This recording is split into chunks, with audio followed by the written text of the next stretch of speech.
এই অভিযোগ তো আমরা বহুদিন ধরে করছি। আজকে মনোরঞ্জন ব্যাপারীর মনে হলো যে দুর্নীতি হয়েছে তার দলে, এতদিন চুপ করেছিলেন কেন?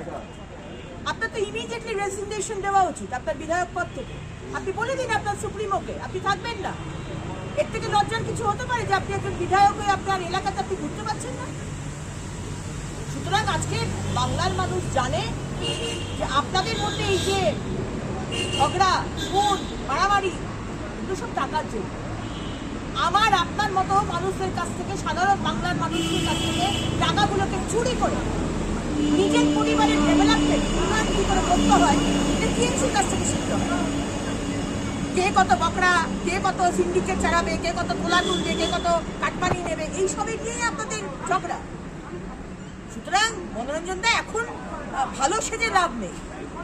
যদি সিদ্ধারাটা সোজা থাকে তাহলে রিজাইন করে দিন। আপনার সুপ্রিমোর মুখের ওপরে আপনার রেজিগনেশন ছুড়ে দিন যে এরকম পার্টিতে থাকবো না।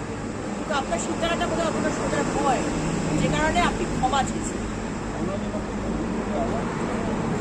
আমি বলার কি, আর আপনাদের এটা মনে হবার কোনো কারণ নেই যে যে কোনো এরা গেরা সে করবে, রিজাইন করবে, বা সে একটুখানি কথা বললে সঙ্গে সঙ্গে বিজেপি তাকে লুফে নেবে। আমাদের অত খারাপ অবস্থা নেই।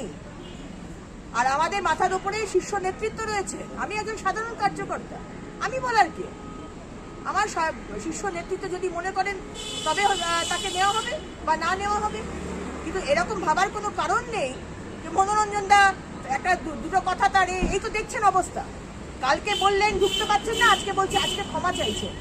এই ধরনের সিদ্ধারা নেই মানুষদের আমরা দিতে চাই না, একেবারেই নিতে চাই না। তৃণমূলের ট্যাগ লাগানো মানুষদের তো আরোই দিতে চাই না।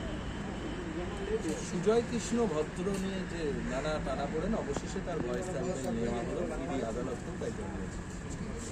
সুজয় কৃষ্ণ মানে আমাদের কাকু, কাকুর গলার স্বর, কাকু এখন বলুন কারা কারা ইনভলভ সেগুলো তো বেরোবেই। কিন্তু আমার বক্তব্য হচ্ছে যে যারা এতদিন ধরে এই সুজয় কৃষ্ণর মতো মানুষদেরকে প্রোটেকশন দিয়েছে, সেই হাসপাতাল, পিজি হাসপাতালের ডিরেক্টর